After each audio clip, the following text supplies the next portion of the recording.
Le samedi 27 janvier, Aurélie Casse a reçu le journaliste Thomas Misrachi dans son émission C'est l'Hebdo, diffusée sur France 5. L'occasion pour lui de révéler la raison pour laquelle il est décidé à mourir à l'âge de 75 ans. Ex-présentateur de BFM TV qui officie depuis 2021 dans le groupe TF1, Thomas Misrachi a troqué sa casquette de journaliste pour se consacrer en parallèle à la sortie de son livre Le Dernier Soir, dans lequel il nous confie le destin de Jacqueline Jekyll et nous interpelle sur la fin de vie, une des questions centrales de notre époque.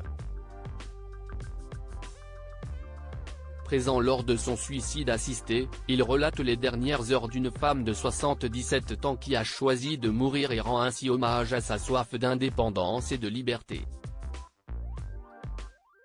En pleine promotion pour son premier ouvrage, Thomas Misrachi a accepté l'invitation de l'émission C'est l'Hebdo, diffusée le samedi 27 janvier sur France 5.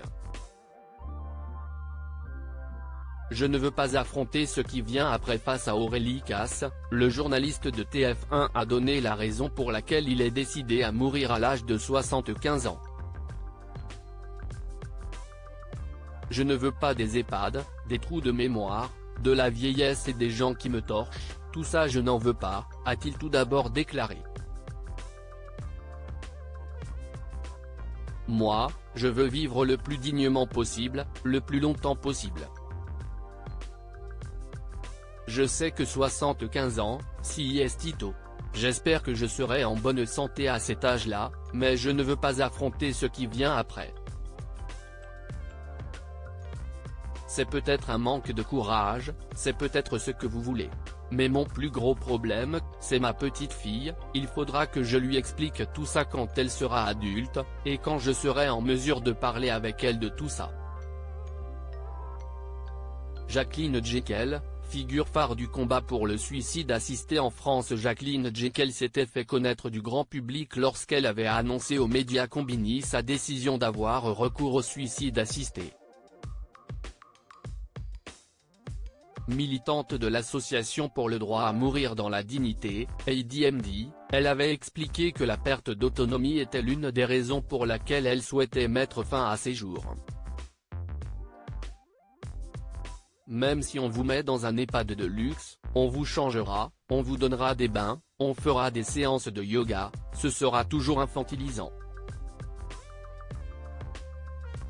On vous amuse comme si vous étiez un gamin, c'est très déprimant, avait-elle à France Info. Après avoir annulé la date de son décès programmée en raison de la naissance de son petit-fils, Jacqueline Jekyll s'est finalement donné la mort à son domicile le 29 mars 2022.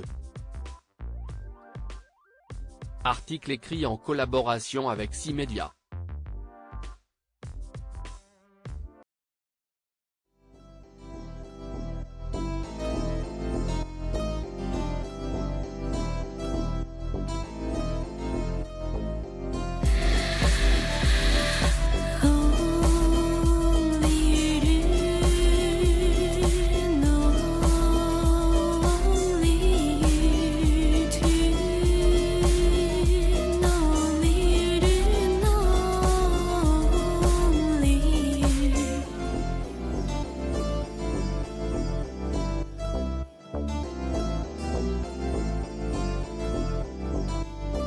To